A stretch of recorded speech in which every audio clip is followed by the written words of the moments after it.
Huge, delightful in-game world, charming characters, plenty of side quests and minigames, and compelling turn-based combat. This is Like a Dragon Infinite Wealth. The sequel title is almost here, but what is it and why should you care? Well, I'm James from FGS, and I'm here to give you 7 reasons to be excited for it. And if my words aren't enough for you, here's Final Fantasy XVI actor Ben Starr to back me up. To be honest, Infinite Wealth, I think Like a Dragon Infinite Wealth really excites me. Number 1, the story so far. Like a Dragon Infinite Wealth sees the return of protagonist Ichiban Kasuga, a former Yakuza with a keen sense of justice and a demeanor more lovable than a golden retriever puppy. He means well, but he's not always graceful. It's also the direct sequel to Yakuza Like a Dragon. Now, these names may sound confusing, but basically, Like a Dragon is the name of the Yakuza series now. So think of this new game as Yakuza 8. This is worth remembering because in the last game, effectively Yakuza 7, the series was rebooted and a new main character was introduced, along with some other changes we'll go into later. Got all that? Good. Now, Ichiban finds himself in sunny Hawaii, far from the Japanese cities he's used to, waking up nude on a public beach. Big bachelor party energy there from our hero. With some new friends on side, and some familiar ones too, our hero embarks on his latest quest. Speaking of familiar, number 2, returning characters.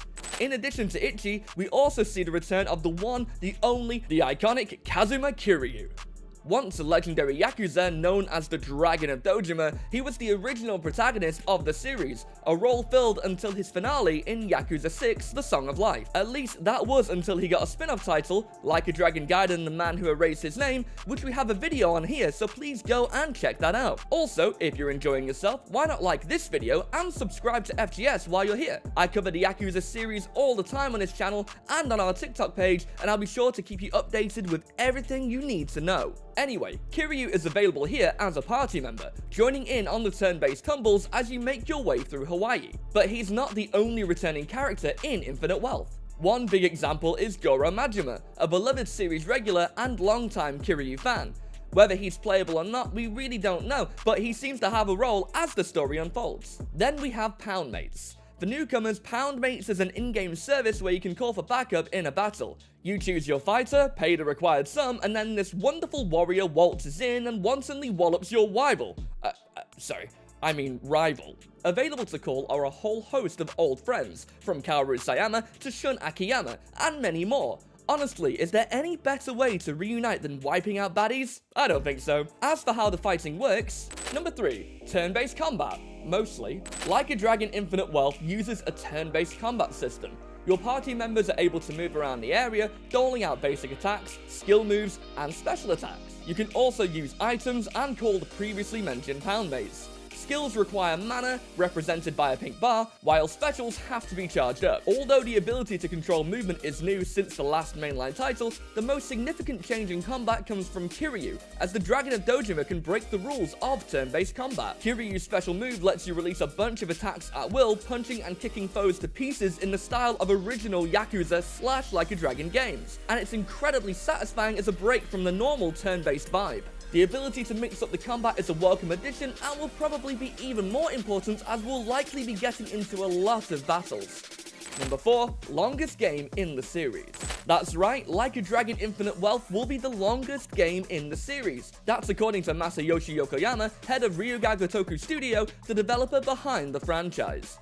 As reported by Games Radar, it's a monster-class game longer than anything we've made so far. This claim is pretty serious when you consider some previous titles can take you roughly 30 hours to roll credits and more than 100 hours to fully complete. While some may be intimidated, and fair enough, fans like myself are ready and willing to ignore all responsibilities to hang out with Ichiban and co. If you need me, don't. Just kidding, I'll always be here for you. But how exactly will this game be so long? Well, for one thing, there's the sheer scale of the in-game world. Number 5, exploring Hawaii. Infinite Wealth simulated Hawaii is every bit as enormous as it is gorgeous.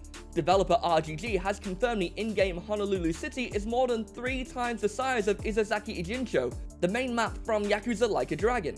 In other words, a map that was already huge and full of things to do has been seemingly outclassed by a multiple of 3, if you can even believe that. Yakuza games have always delivered immersive worlds and barrels of side content, but this jump represents a huge moment for the series. In fact, the city is so big that our heroes have segways for getting around, because they clearly weren't cool enough already.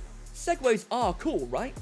Right? And within the sunny city streets, as well as among the beautiful beaches, lie some incredible distractions. Number 6, plenty of minigames.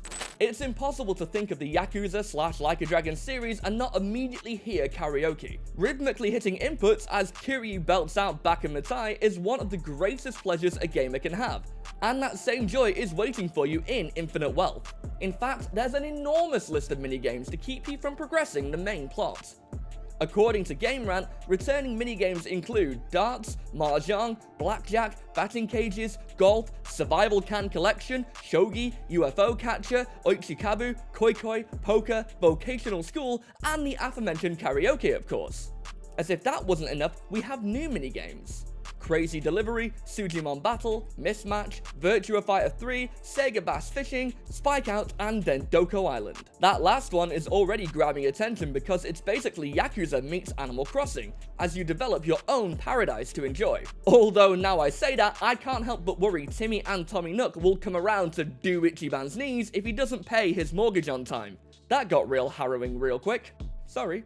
Anyway, let's answer the most important question. Number 7, release date and price. Like a Dragon Infinite Wealth releases January 26, 2024, coming to PC, PlayStation 4 and 5, and Xbox consoles. Multiple editions will be available, with standard retailing at $70, deluxe at $85, and ultimate coming in at $110. Deluxe and Ultimate come with extra content, such as the Master Vacation bundle, with even more in the latter version. There's also a pre-order bonus. The game will be available digitally and physically, and pre-orders are available now.